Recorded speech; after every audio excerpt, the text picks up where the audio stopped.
What's up, everybody?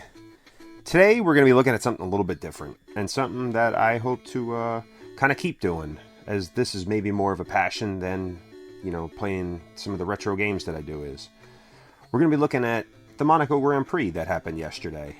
My thoughts, a little bit of a review. So, if that's something you want to see in the future, leave some comments about what you'd like me to do.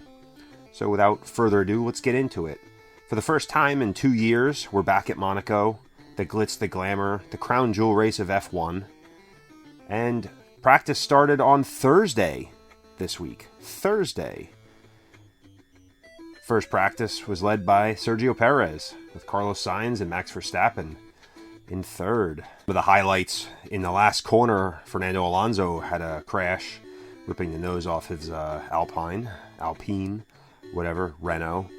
You had Leclerc pretty much get a couple laps in with some gearbox issues and then had to miss the end of the session.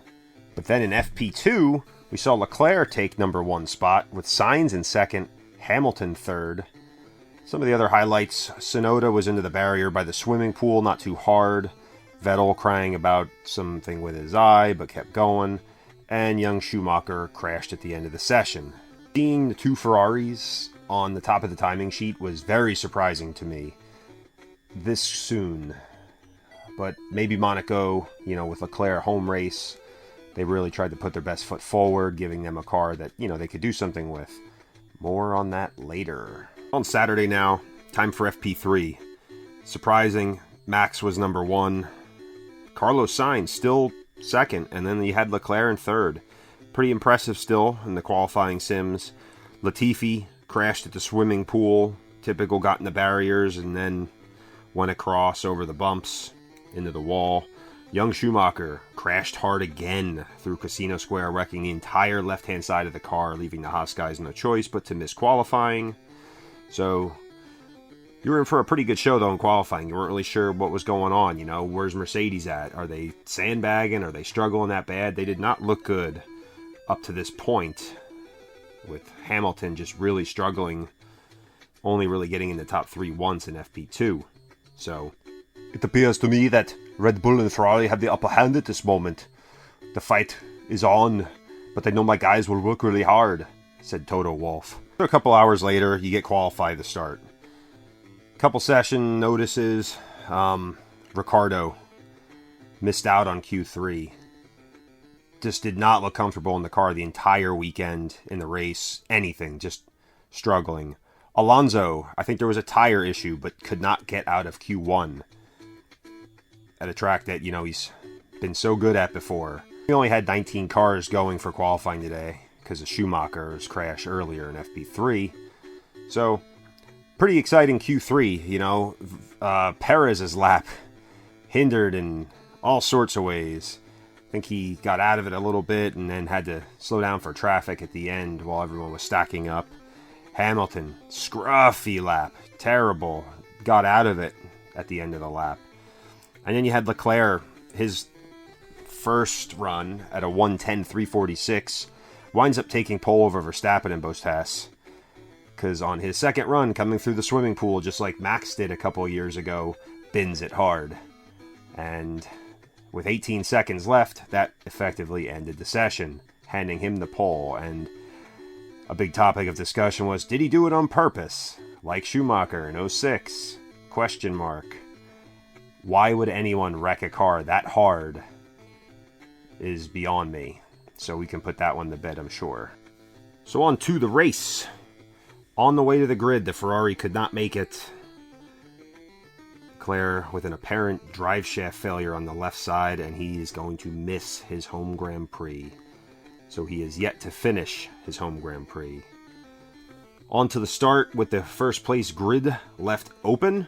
Verstappen covers off Bottas, who had a good start and pretty much controls the race, as Verstappen, Bottas, and Sainz are your top three. Nothing crazy, no carbon fiber confetti mess going on. Pretty straightforward to start. The pit sequence has started. Valtteri tries to undercut on 31 when the right front will not come off. With the lug nut jammed, cross-threaded onto the axle, he is forced to retire, and Bottas 45.7.0 is out. and upset and pissed at Mercedes. Shocker, because he could have won. He could have had pole. Who knows? As the pit sequence is going through, you get Gasly coming out right in front of Lewis after Lewis tried to undercut him.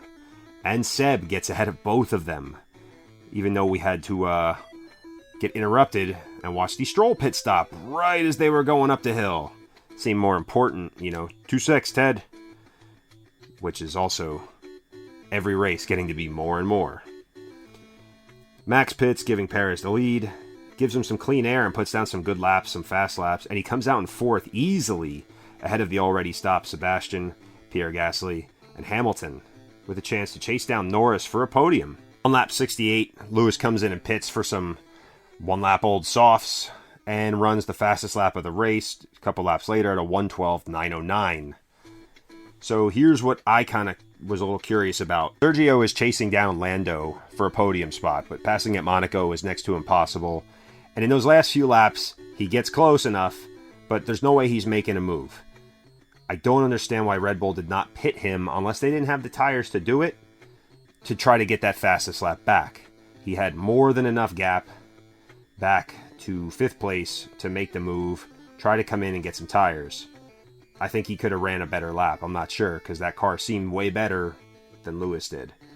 So, that's an issue for them to worry about. Either way, Mercedes gets the fast lap. So Max goes on to win pretty easily. Sainz is second, Norris is third, making for a pretty good podium. Perez is fourth, Sebastian's fifth, Gasly sixth, Hamilton seventh, Stroll eighth, Ocon ninth, and Giovinazzi a pretty impressive 10th place. You got Max up on Lewis by 4 points right now in the driver's standings. Red Bull is up by 1 on Merc. McLaren up by 2 on Ferrari, as Ricciardo's horrendous race is kind of offset with Leclerc's no start. So you have Sainz gaining up a little bit on Norris, keeping that battle tight. And then you got Aston, Alpha, and Alpine all separated by 2 points in that midfield battle. So pretty good stuff. So now, what are my opinions of the Monaco Grand Prix? Obviously, you go into a race like this knowing that it's not going to be the most exciting. It's really an event to just behold, take in, and enjoy for what it is. It's historic. It's, everyone was complaining, oh, you can't pass. Well, don't make the car so fucking big. You can't go 2x2 through some of these corners like Mansell and Senna did. That's a great finish, but even still, Mansell couldn't get around them there. As good as Senna was in a slower car, it just shows you how tough it is. The other stuff, Hamilton just seemed out of it, struggling. Mercedes kind of struggled the whole week, it seemed. I think they knew they maybe were in for it a little bit. The Bottas, wheel failure with that nut there. That, again, when Mercedes gets it wrong on pit road, it just seems to go terribly wrong. Some of the other stuff, Mazepin talked about the entire week leading up to it, winding out in the harbor like Alberto Ascari. Other than them being really slow and moving over for the blue flags, they weren't really a topic of discussion during the race, I think it's the first time Mazepin's actually finished ahead of Schumacher. But all in all, I think they did a good job getting out of the way. They got some penalties or warnings, but, they were just trying to really just get out of everyone's way. The Leclerc gamble. Now, as a huge Ferrari fan, I was excited for the pole, but kind of knew that if he kept pole, what's going to go wrong? Is Max going to wipe him out in the first corner? Is he not going to yield and they both wreck? Who knows? But it didn't get that far. I think it was worth it. I really do think it was worth it to try to start the car on pole, because if they had taken the grid penalty and started 6th, really you're just relegated there, versus the chance to go into turn 1, get the lead, and potentially win the race at your home Grand Prix.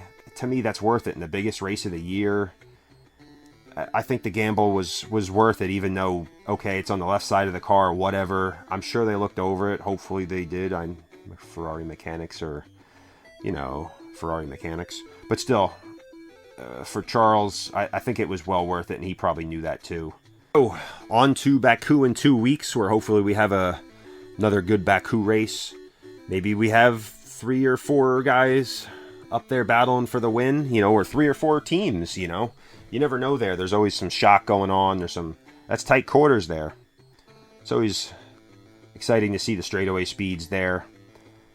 What's going on with the flexible wings? When's that going to really get clamped down on? Is it going to? Just want to see a good title fight. See some good midfield battles. Should definitely see some more overtaking there. Yeah. I've been the Game Bro. Hope you've liked this. Remember to like, comment, share, subscribe.